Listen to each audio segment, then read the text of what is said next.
Hello, folks. How you feel? Good this morning? Hope you do. I'm trying to get on my feet again. Feel pretty good. Thankful it's as well as it is. Oh, boys, I'm pleased to see you. I don't know where you come from, but I give you all the welcome I've got to offer you. And I want to tell you that I'm living on the same ground that I've lived on for 75 long years when I come here as an 18-year-old bride. I went to Washington 50 years and a little more ago. I saw all the people around there and been with the presidents. And I learned a great many things up there that I didn't know before. I'll add a little more to it. I was one of the board of lady managers for the Chicago Exposition. And I served my full time in Chicago and learned a good many things over there. I was a delegate to the Tennessee Centennial Exposition. I was a delegate to St. Louis, a juror at St. Louis. I think for a North Georgia cracker of my size and age, I've had a pretty good education on that line. That do all right? I was a 3-year-old girl when the Indians were moved from this country to Indian Territory. I have an indistinct recollection of seeing the red men as they went through the woods, for everything was woods nearly at that time. I have a distinct impression, if a 3-year-old child can have it. Nevertheless, I've been here since that time, and I've seen the march of progress all the way. At that time, we had only stagecoaches, and we only had horses and buggies, and we had lots of footback travelers.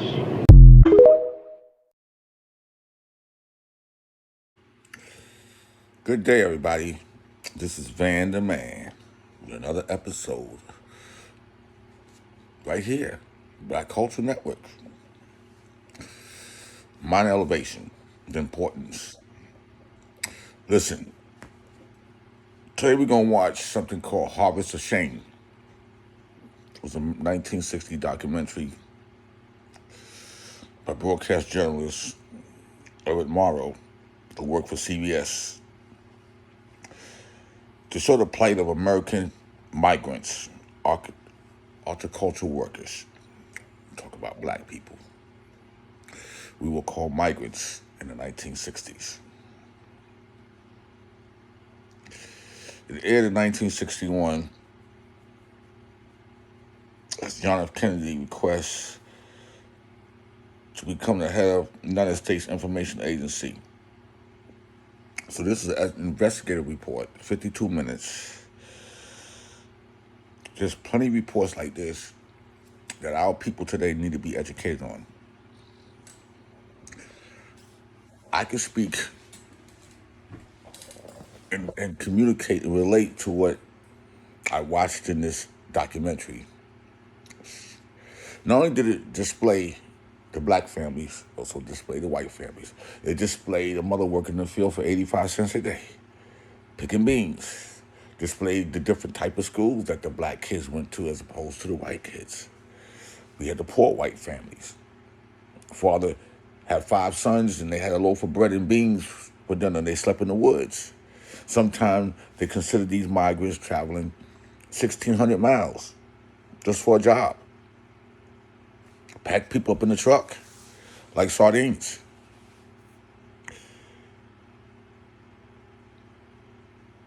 Kids today will never understand what the kids 50s and 60s went through, still in the 50s and 60s. I understand. I had my experience as a 10-year-old going down to visit my grandparents and aunts and uncle in Holly Hill, South Carolina, and living in the projects, and you go down to the house where your mother was born in 1937. Evidently, your grandparents lived there previous 20, 25 years previous, that I was introduced to no bathroom. Quickly got introduced to the water pump and chopping wood and chasing chicken and picking tobacco. And it gave me a respect for our ancestors in life. Our kids will never understand it because they didn't have to do nothing. They think what they do today is hard. There ain't nothing hard about what you do today. You make things hard. You know, if we sprung our arm, alcohol. It's like today they'll get a scratch and they just cry. They get a headache. They act like the world's coming to an end. My generation is the last generation of everything that increased the world, technology-wise, everything. Those born within the generation of computer and technology, black inventors that a lot of our people don't know about. But this is Van Silk right here. I'm trying to create the Black Culture Network to educate our people. I wish you'd sit down, watch 52 minutes, Harvest of Shame. Have your kids watch so you can get an in-depth look about what it was like. This was just in 1960. 64 years ago. If you're 40, it was 24 years prior to you being born. Think about it. Go check out the Harvest of Shame. Leave a comment. Leave your opinion. Make sure you subscribe to my channel on rumble.com, the Black Culture Network. And check me out on YouTube. Not in the House with Van Silk. And y'all have a blessed day, and let's continue on to Black excellence. Over here, 7 cents. All day talking. Over here, 7 cents today. We're paying today. We're paying more than anybody in town. 7 cents, heavier today. 70 cents today. 70 cents. 70 cents all day jumping. All I can do is advance you. 8 cent box, and you guarantee you if you pull today and we pull what we got to pull today, you'll have $11 in your pocket. This is not taking place in the Congo. It has nothing to do with Johannesburg or Cape Town. It is not Nyasaland or Nigeria. This is Florida. These are citizens of the United States, 1960. This is a shape-up for migrant workers. The hawkers are chanting the going peace rate at the various fields. This is the way the humans who harvest the food for the best-fed people in the world get hired.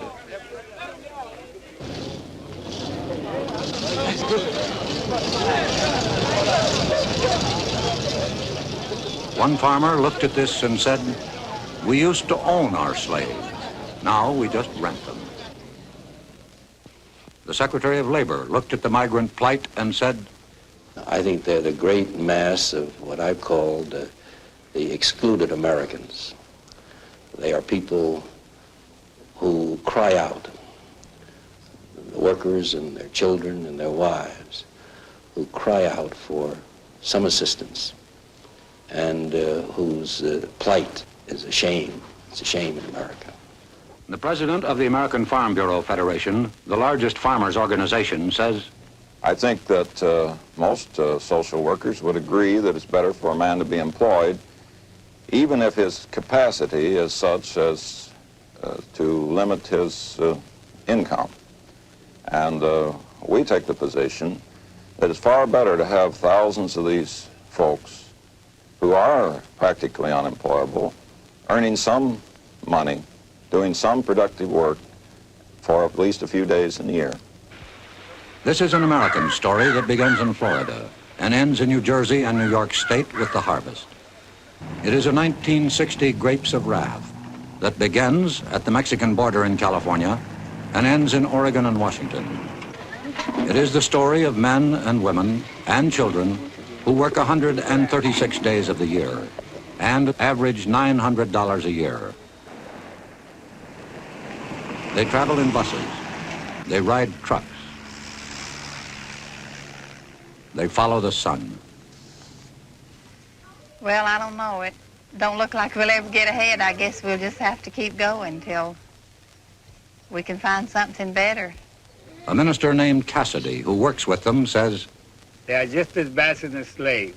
Only on name they are not a slave, but in the way they are treated, they are worse than a slave.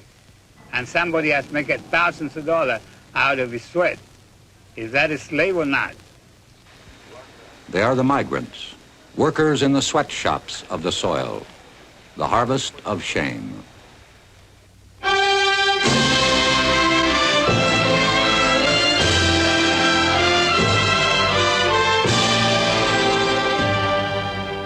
Brought to you tonight by Philip Morris Incorporated, makers of Marlboro, filter cigarette with the unfiltered taste. Now, Edward R. Murrow. This is CBS Reports, Harvest of Shame. It has to do with the men, women, and children who harvest the crops in this country of ours, the best-fed nation on earth. These are the forgotten people, the underprotected, the undereducated, the underclothed, the underfed.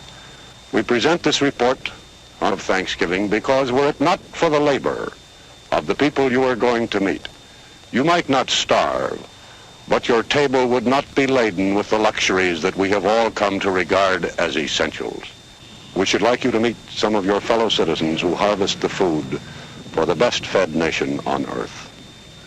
David Lowe talks to Mrs. Doby, 34 years old, mother of 9 children. Mrs. Doby, what things do you pick up north? We pick strawberries and cherries. Who works with you out of this family here? Everybody except the baby. Who takes care of them in the field? Well, they just kindly stay along with us or take care of themselves. The one that can't walk usually stays in the baby buggy. What is an average dinner for the family? Well, you mean what do we have in... Yes. I cook a pot of beans and fry some potatoes or some corn or something like that. How many quarts of milk do you buy for the children, Mrs. Well, we don't have milk except maybe when we draw our paycheck, we have milk about once a week. For all these children you have milk? The baby has, she is on the bottle and she uses about 15 cans of milk a week, but the older children have milk about once a week. Do they like to drink milk, Mrs. Doby? Yes, they like milk. The only reason I asked that question, I was quite shocked that they had milk only once a week. Just thought they didn't like it, but they like milk, but there's so many, a gallon of milk will make them a glass around, and so we just can't afford it every day. What do you want most for your children, Mrs. Doby? Well, I'd like for them to have a career of whatever they'd want to be when they got older. Of course, the smaller ones, don't realize yet to know what they'd like to be. But the older girl, she'd like to go to school if she could. Of course, she'll probably be like the boy, have to quit as soon as she's old enough. She really likes to go to school, but she had to miss last week because she had to keep the baby for me to work.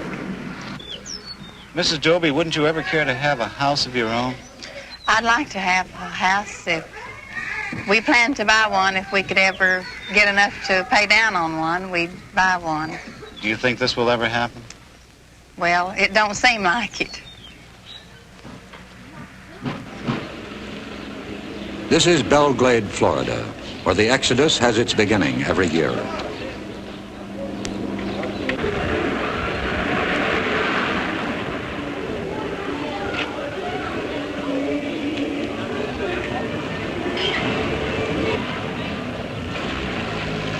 The migrants call it their home, what the circus people call their winter quarters, their Sarasota.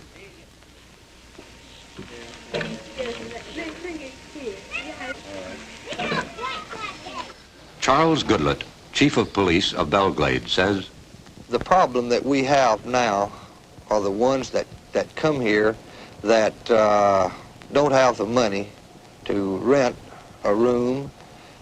They'll sleep around the bars, in the grass, in the packing houses, around the lake area,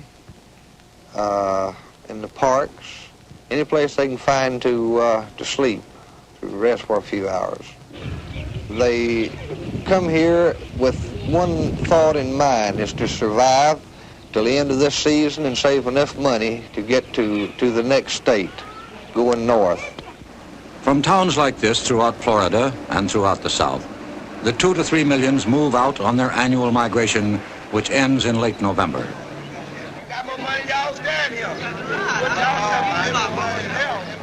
They carry with them whatever little they possess, whatever little they are.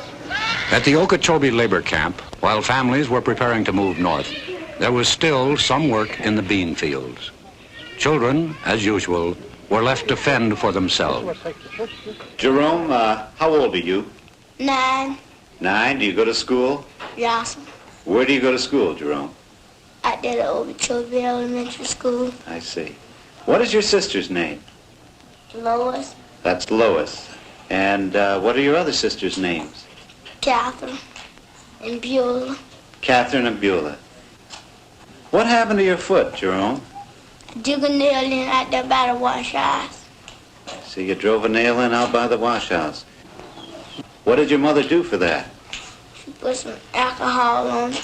Where do you sleep, Jerome? In this bed. You have this big bed? Yes. What happened? How did you get that hole in that bed there, Jerome? The rats. The what? Rats. Now, Jerome, you are taking care of Kathy, of Beulah, and Lois. Yes. Now, are you going to give them lunch today? Yes. What are you going to feed them? I don't know.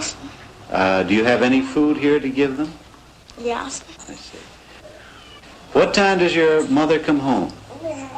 I don't know. The following day, Aline King, the mother of Jerome, Kathy, Lois, and Beulah, again was picking beans. Aileen King, I saw your children yesterday at the Okeechobee camp. Why didn't you put them in the nursery? I don't make enough to pay for it. How much does it cost to put them in? 85 cents. 85 cents. That's right. Aileen, what time did you come out the field this morning? 6 o'clock. What time would you get home? About 3:30, 4 o'clock. 6 this morning to 4 o'clock this afternoon. That's right. How much did you earn? $1. $1? That's right. $1. Is that because the beans were of poor quality? That's right. Has this happened before? That's right. How much will your food cost you today? About $2. Aileen, how old are you? 29. How many children do you have? 14. How old were you when you first started working in the fields? 8. You've been working 21 years in the fields? That's right. Aileen, do you ever think you'll be able to get out of this kind of work? No, sir. All the migrants travel fourth class. If there is a privileged class, they ride in their own jalopy, in the best Jode family tradition.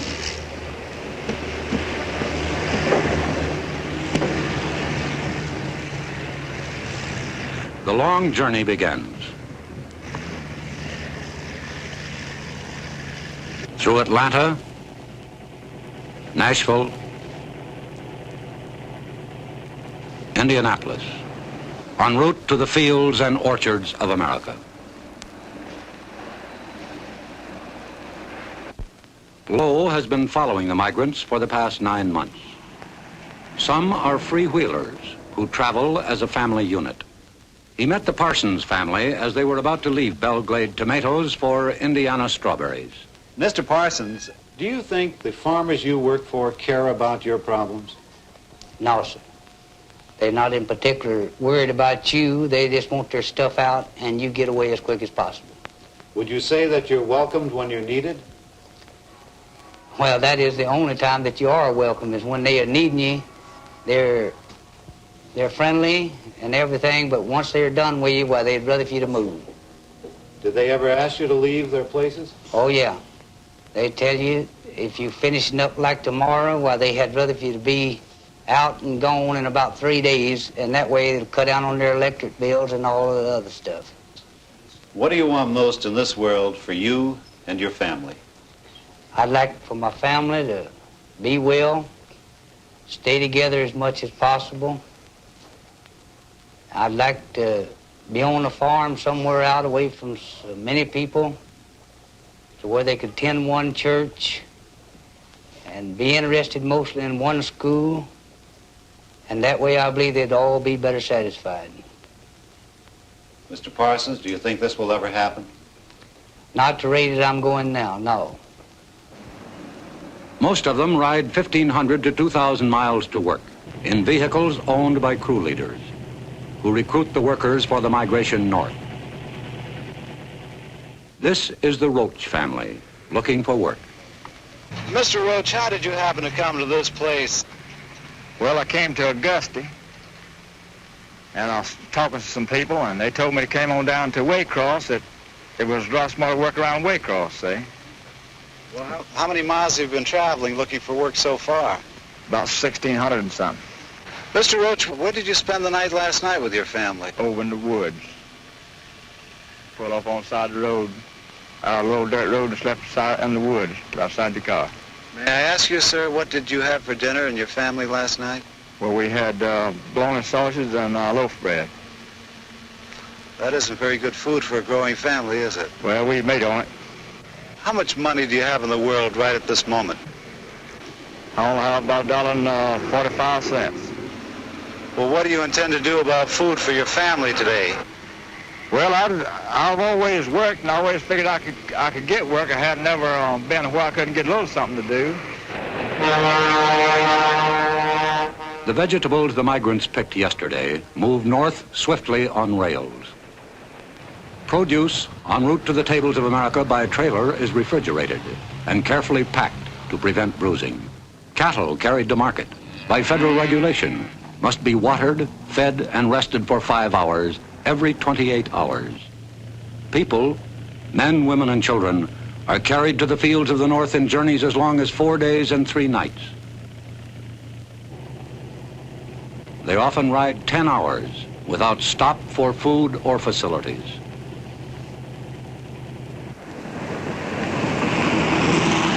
The first stop is normally at Yulee, Florida, 1 mile from the Georgia border, a checkpoint for farm labor leaving the state. Okay.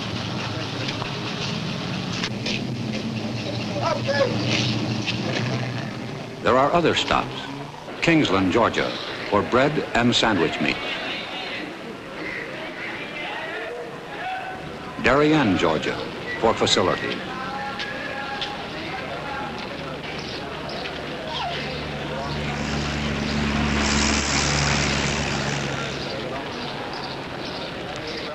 A roadside stop en route in South Carolina.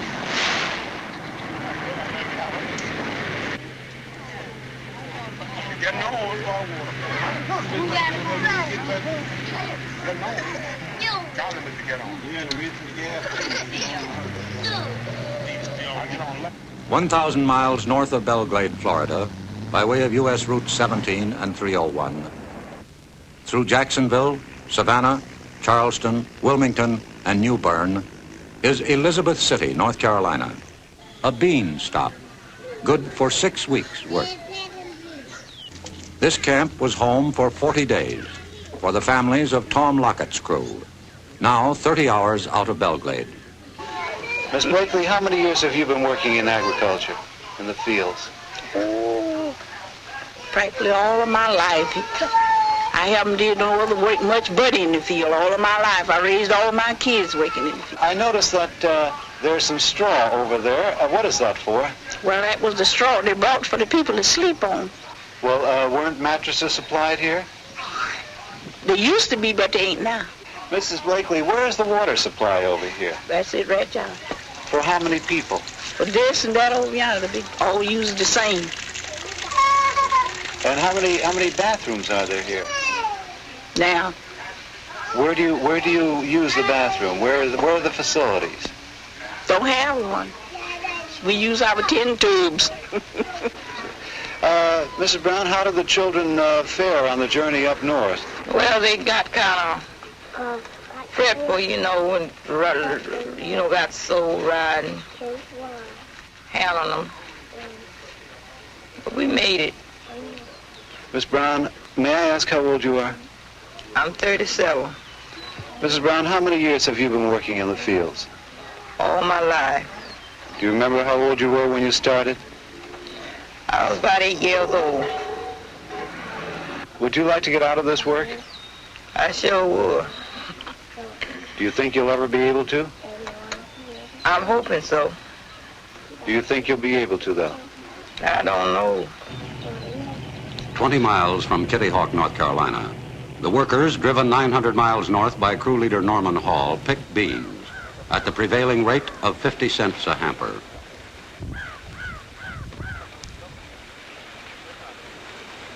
Lunch is not a picnic, whether brought from the labor camp or purchased at the open-air kitchen,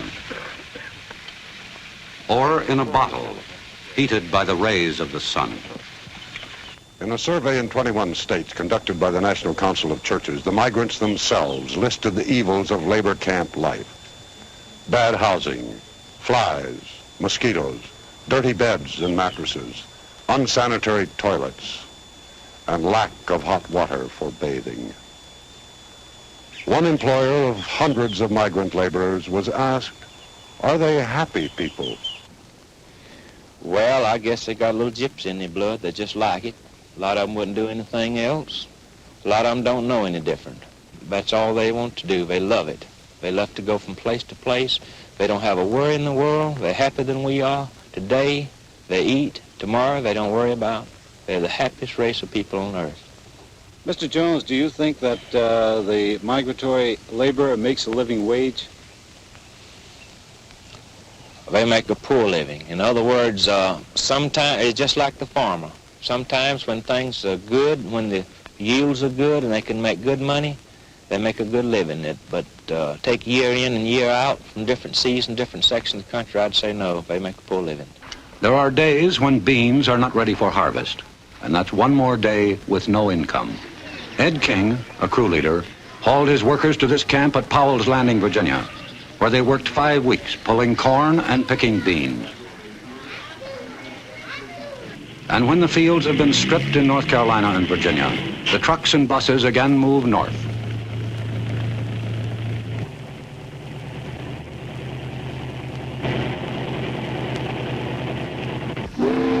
This is Little Creek Ferry, outside of Norfolk.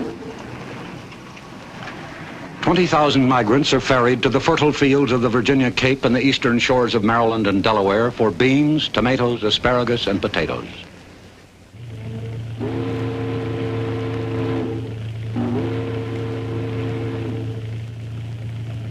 For one crew, hardship was climaxed by disaster, the death of a migrant. We had a little trouble on the road about 4 o'clock this morning, Sunday morning, and a car, and a little wreck. One was killed. Has this ever happened before with any crews coming up north? Once as I remember, I was in Fayetteville, North Carolina. What happened? Everybody got killed. Every year, as predictable as the seasons, there are accidents resulting in death and serious injury to these laborers. On June 6, 1957, at the intersection of U.S. Route 301 and State Highway 102, 9 miles from Fayetteville, North Carolina, 21 migrants were killed, 17 males, 3 females, and the baby boy. The police report stated one of the causes of the high loss of life was the packaging of the occupants of the truck. Today, only 6 states have laws providing for the safe transportation of migrants within their borders. The state of North Carolina is not one of the 6. Secretary of Labor Mitchell. Hardly a year goes by that we don't read in the paper of some very serious accident where sometimes a dozen or more people have been killed purely because there is no interstate standard with regard to safety. Another complication of the migrant stream is the constant flow of foreign workers into the available pool of domestic workers. Hundreds of thousands of Mexican braceros and thousands of offshore laborers from the Caribbean area, hired by contract, depress the wage scale of the domestic migrant. This controversy is most bitter on the West Coast. Joseph Woods, a Marine combat veteran of the Pacific, competes against the braceros. Lowe talked to the Woods family under a tree, which was their home in California. Mr. Woods, how did you happen to pick this spot to camp? Well, someone told us about it, and they said it was all right to camp here. Where do you get your water supply? We go to town after it. And how do you bring it back here? In can. We have a 10-gallon can. What do you use for sanitary facilities, Mr. Wood? Well, just get by the best we can. How many days will you have to be picking cherries in order to find enough money to move into a house, Mr. Well, Wood? probably quite a few. They usually want a month's rent in advance, so by the time the cherries are over here, we'll be moving somewhere else anyway. Mrs. Wood, tell me about the children. Do they go out in the orchards and work with you when you work? Well, we have taken them out sometimes, but they're a little too small to work. Who takes care of them here? My father stays here and takes care of them usually. Do you think that you'll ever make enough money picking fruit, Mr. Woods, in order to get settled down in one place and have a home of your own? I don't think so. Throughout the United States, there are others, like the Woods family, who are not able to enjoy the luxury of living in a labor camp. In New Jersey, a few miles from Princeton, is this labor camp. There are 2 water taps and 2 outhouses.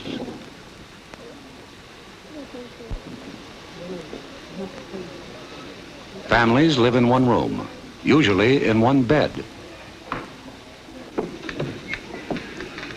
The single men live in the bull pit.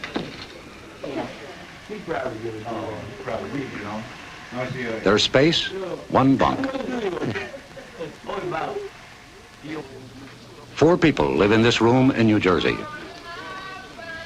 A family of 6 will move into this room. Nearby, a trotting raceway has new stables for horses. They cost $500,000. At Cutchogue, New York, 300 migrants live in this camp owned and operated by the Potato Growers Association of Long Island. This is migrant housing, 90 miles from Times Square.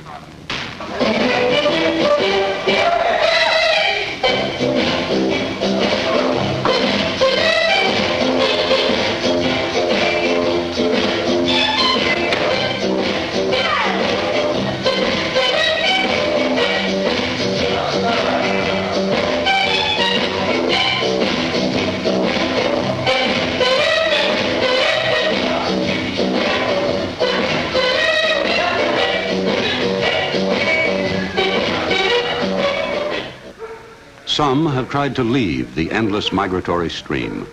Wherever this happens, the local slum areas expand.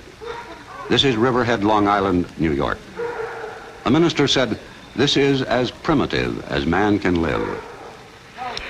This settlement of former migrants is called the Bottoms. In Shenango County, New York State, a farm labor camp.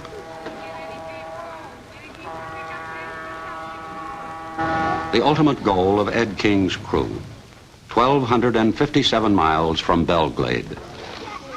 The migrant mission serves 1/2 pint of milk and 1 cracker to each child. This is their lunch.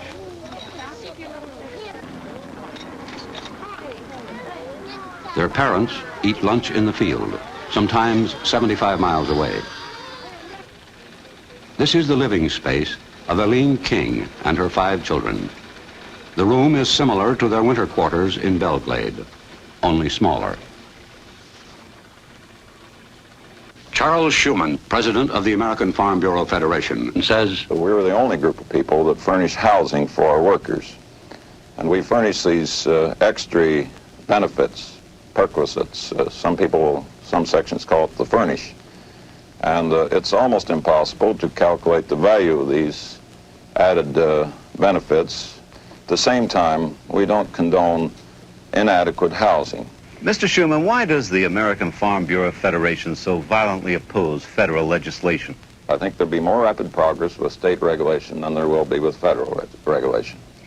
We think that federal legislation will follow the route that almost all federal legislation does, of additional and more stringent and more regulations with more and more red tape, and more cutting to a certain pattern all over the country. In effect, it would probably rule out the use of migrant labor very quickly.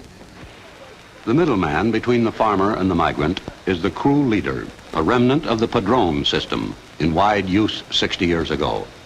Ed King, a crew leader, says, well, a crew leader, he have to, in a way, he have to be the father and mother and all when he takes this crew out, because the whole crew will mostly be dependent direct on him. Reverend Michael Cassidy, who travels with the migrants, says, well, some of the crew leaders, they are good, but the majority of them, they are bad. They are so bad that they are the worst that they can be. They're trying to skin alive these migrants. They take every dime they make. They try every scheme is possible. For instance, they pay the owner, the grower, pay them 45 cents to pick a crate of tomatoes. And then they turn around, they pay the labor 12 cents at the most. And natural, they have 3 or 40 or 50 or 100 people picking tomatoes. He makes, I know a man last year he making here, right in here, $14,000, the crew leader. And all the men they left in here, and I met him in Alabama, they were broke. They didn't have a dime because they didn't make the money themselves. Everyone who knows anything about this situation agrees that the best hope for the future of the migrants lies in the education of their children. But for the children of migrants, education is not easy to come by. There are 600,000 of them. Most state child labor laws ignore farm children. And so far as the children of migrants are concerned, almost without exception, they leave school at the age of 16 forever. The United States Office of Education reports that the migratory workers have the highest rate of illiteracy in the country. Approximately 1 out of every 500 children whose parents are still migrant laborers finishes grade school. Approximately 1 out of every 5,000 ever finishes high school. And there is no case upon the record of the child of a migrant laborer ever receiving a college diploma. Only 6 states have summer schools for migrants. The New Jersey School Center is at Cranberry. Laura, how old are you? 11. 11, what grade are you in? In the 6th. 6th grade. Do you intend to go to high school, Laura? Yeah. What would you like to be? I'd like to be a teacher. What would you like to teach? I like to teach the 5th grade. What do you think about going to school here in Cranberry, New Jersey, Harriet? I like it. I like it. Well, good. Would you, do you have any idea what you want to do when you grow up? Be a teacher. Well, good. How old are you, Patricia Ann? 8. What grade? 9? What grade are you in? 4. Do you have any idea what you want to be when you grow up? Yeah. What's that? A nurse. Otis, what would you like to do when you grow up? Be a doctor. You going to be a doctor? Yes. What kind of a doctor, do you know? I think I'd rather be a dentist. A dentist? Your teeth. Mrs. Christine Shack, their teacher, was asked about her pupils. Mrs. Shack, do your pupils, who are, most of them, children of migrant families, are they anxious to get an education? Terribly anxious, even more so than the child in the normal school year. Do they get any help from their parents as far as schoolwork is concerned? Usually you will find that the parents themselves are not educated. When we go out to enroll the children, oftentimes the parent will make an X and the person interviewing will have to sign it in order to get permission for the child to be enrolled in school. Mrs. Shack, how does this problem affect you personally? I think maybe I feel a bit of responsibility toward these children because I realize that we here in New Jersey reap the benefits of their parents' labor, and the children are suffering because their parents are here doing this. I saw one bright little girl. Her name was Laura Weeks. Will she really have a chance to continue her education? Laura is from a rural area in Florida, and she is from an exceedingly large family. In fact, I believe there are 8 or 9 girls, all girls in the family. They have been coming to New Jersey now for about 3 or 4 years, to my knowledge. Laura is one of my returning pupils. I've seen great progress from year to year in Laura. We've had her for 3 sessions. However, I think because of the family's financial conditions and the size of the family and the fact that she is in a rural area, that she probably will get no farther than upper junior high school or maybe complete high school with luck. What about Harriet Damon? Harriet, too, is from a very large family. There are 9 children in the Damon family. We have 6 of them here in the summer program. She is the oldest of the 9. I doubt seriously that Harriet will have an opportunity to advance her education. One can't help but have compassion for those who find themselves in such a condition. The federal government spends $6.5 million annually protecting migratory wildlife. This year, Congress failed to appropriate $3.5 million to educate migratory children. Senator Harrison Williams, chairman of the Subcommittee on Migratory Labor, was asked if state or federal legislation was the answer. Many aspects can only be successfully dealt with at a national level. For example, wages. We see states in competitive positions. They're reluctant to raise wages through legislation in their state because their farmers are competing with farmers in other states. And we see in education some states who have taken great strides. We can't expect states to do it alone when they know their neighboring state with whom their farmers compete are not doing anything. We know that just about everybody in this country has some federal support for adequate housing through FHA or whatever the program is, except the farm community. And the migrant farmer is the most poorly housed member of our society. Senator Williams, a Democrat, and Secretary of Labor Mitchell, a Republican, have called for legislation which will probably come before the next session of Congress. And only last week, President Eisenhower made the Presidential Committee on Migrants a permanent body. But the real problem is that there are many kinds of farmers and many kinds of crops. The big mechanized grain and dairy farmers use little or no migrant labor. Some of the major canneries do pay fair wages and provide adequate housing. However, it must be stated that most of the fruit and vegetable farmers find it economically impossible to build good housing like this to be used only 6 weeks a year. The farmer claims he is trapped between what society expects and his market demands.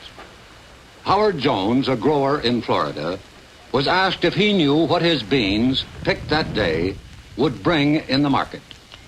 Well, you can't tell from one day to another. Some days you'll go down there and you'll get $5, and I've seen them drop to $1.50 the next day.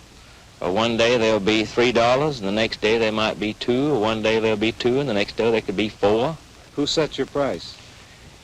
Well, that's what we're all trying to figure out. Everybody, I don't know the answer, but the chains seem to have more to do with setting the prices than anyone else. There's too much difference between the price that they're paying the farmers all over the country.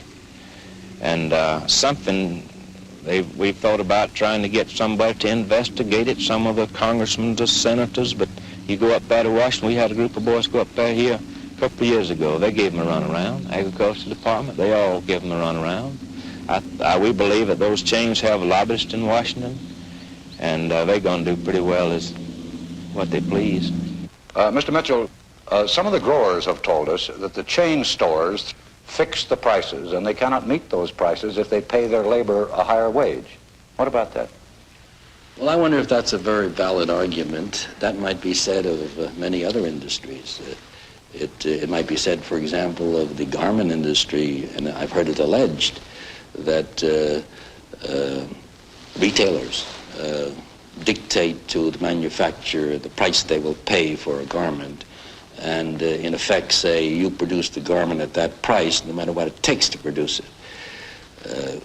However, the garment worker in this country fares very well in terms of standard of living, due in large measure to the efforts of people like Mr. Potofsky and Mr. Dubinsky of the ILGWU and the Amalgamated Clothing Workers and others who have taken what was a very substandard industry not so long ago, 1911, the Great Fire in New York. Today, these workers are thriving members of the community. And the price that my wife pays for a garment today, she gets a much better garment than her mother ever had, at a lower price. So this argument that the farmer has to meet the dictation of the chain store leaves me rather cold. The migrant farm worker occupies the lowest level of any major group in the American economy. The soil has produced no Samuel Gompers or John L. Lewis.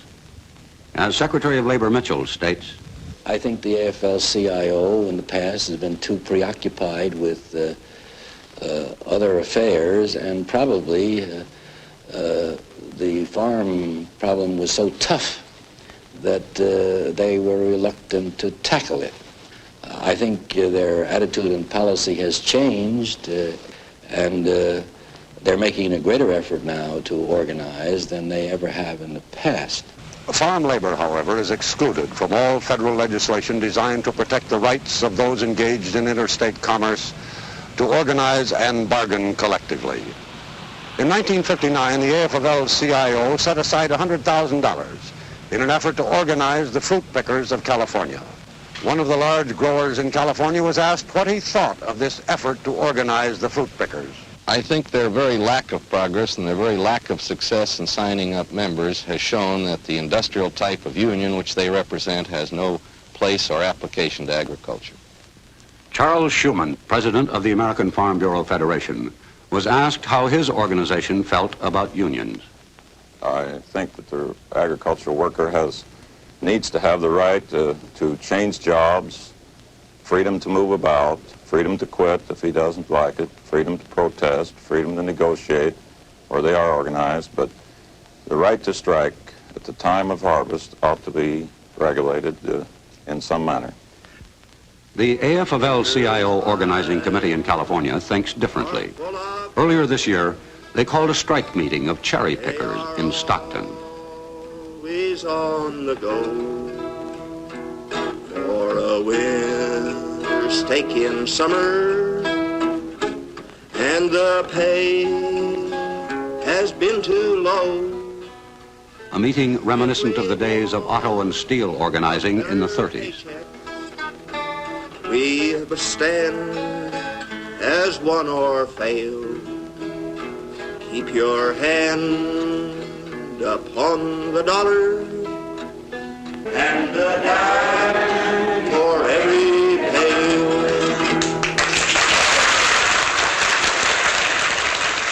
Louis Cranach, an official of the organizing committee. Your negotiating committee met with cherry industry representatives for the first time in the history of agriculture. They set a minimum of 110 per 16-quart bucket for good and average picking. Now, some contractors and growers will try to beat down that minimum price.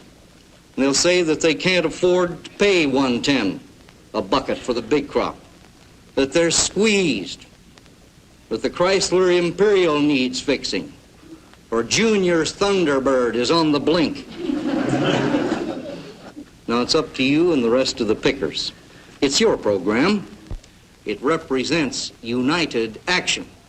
Sure, you can get a job, but if you can't live on what you make, what good is the job? You make about $5 or $10 today, and tomorrow you just looking for a job and stay on the street looking for a job. You don't got no job another day. And what do the local people supposed to do? We live anywhere, in a tent, under a shade tree, under a river bridge. We drink water out of a creek or anywhere we can get it. 5 or 6 families drink out of one cup, a tin can, or anything else. We're to blame. We tolerate that stuff.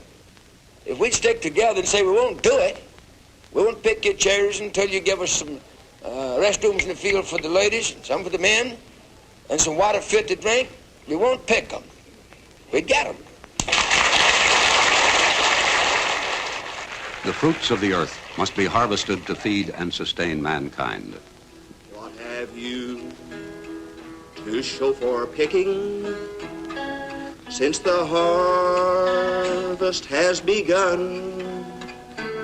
We have barely made expenses, but we've set a going scale. Keep your hand upon the dollar and a dime for every pail. The question posed by thoughtful men is, must the 2 to 3 million migrants who help feed their fellow Americans work, travel, and live under conditions that wrong the dignity of man? Howard Van Smith, awarded a Pulitzer Prize for his series of articles on migrant labor in the Miami News, says this. I knew next to nothing of the migrant situation 4 to 5 years ago. I knew there were migrant camps, but a migrant was just a person who worked in a farm to me. After seeing what I have, I am sure that I will devote the rest of my life to doing what little I can to help solve this problem. Secretary of Labor James Mitchell says, I feel sad. I feel sad because I think that it's a blot on my conscience as well as the conscience of all of us who are, whom society has treated a little more favorably than these people. They have no voice in the legislative halls. They certainly have no voice in Congress. And their employers do have a voice. Their employers are highly organized and make their wants and terms and conditions known to our legislators. I know of no greater pressure lobby, so-called, in Washington than the farm group. In all the matters in which I am interested in,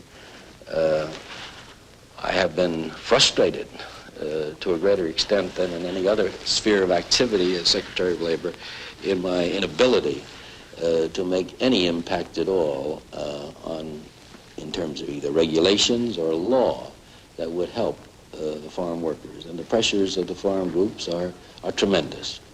We guarantee to the farmer no loss in certain crops. There the farmer likes to participate in the government largesse.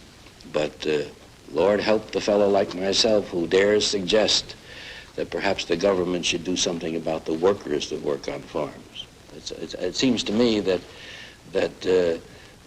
in our kind of a country, we no longer quarrel with the idea that a man is worthy of his hire, a fair day's work for a fair day's pay. After all, the employers of this country, as indeed the workers, are part of our way of life, and it's morally wrong, it seems to me, for any man, any employer, to exploit his workers. In this day and age, I don't think we should tolerate it. As a citizen, in or out of this office, I propose to continue to raise my voice until the country recognizes that it has an obligation to do something for them. And while men of goodwill seek to right injustice, the migrant, the lonely wanderer, the outcast, is trapped in the stream.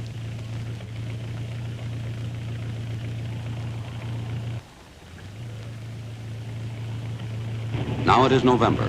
The last of the laborers, in trucks, buses, and cars, approach the southern states to start the cycle all over again.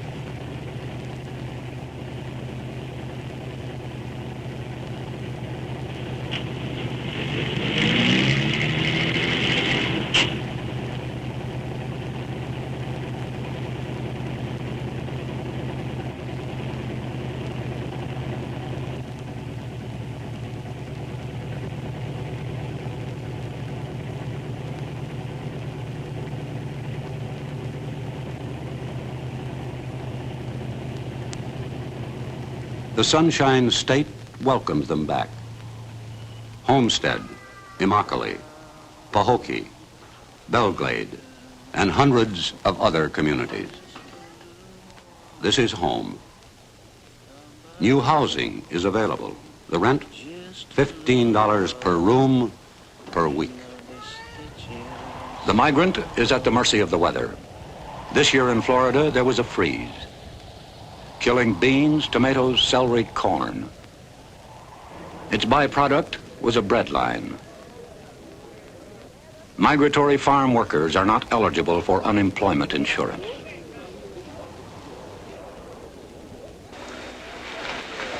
This happened in the United States in 1960.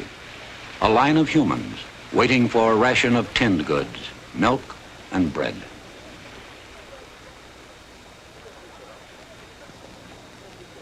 The Secretary of Labor says, "For the rest of my life, in or out of office, I propose to do something for them." A hardened newspaper man says, "For the rest of my life, I will do what little I can to help."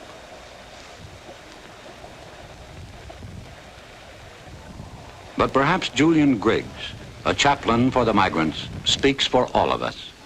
Is it possible to have love without justice? Is it possible that we think too much in terms of charity, in terms of Thanksgiving Day baskets, in terms of Christmas baskets, and not in terms enough of eliminating poverty? The migrants are back in Belgrade, winter quarters, after months of travel and work. One said he brought back $1.65, another said $6. Another said we broke even. We were broke when we left, broke when we got back. We asked them what they thought they could do to help themselves, and they said nothing. What can we do? Last week, a presidential committee made up of the Secretaries of Labor, Agriculture, Interior, and Health, Welfare, and Education made certain recommendations regarding the migrants. Here are some of them. Extend child labor laws to cover agricultural workers. Eliminate residence requirements so that migrants will be eligible for health, education, and welfare programs. A federal law requiring crew leaders to register, thus protecting migrants from exploitation. Extension of workmen's compensation laws to agriculture. New housing regulations. States to pay local school boards for the education of migrant children. There will, of course, be opposition to these recommendations. Too much government interference, too expensive, socialism. Similar proposals have been made before. In fact, 150 different attempts have been made in Congress to do something about the plight of the migrants. All except one has failed. The migrants have no lobby. Only an enlightened, aroused, and perhaps angered public opinion can do anything about the migrants. The people you have seen have the strength to harvest your fruit and vegetables. They do not have the strength to influence legislation. Maybe we do. Good night and good luck.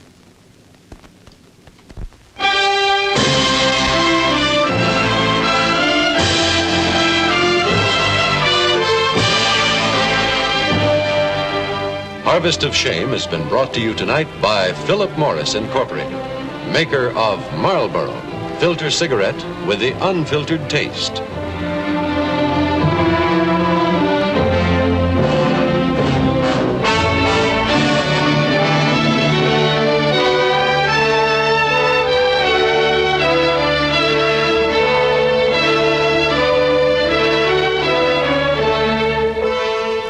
CBS Reports, Harvest of Shame, was filmed and edited by the staff of CBS Reports under the supervision and control of CBS News.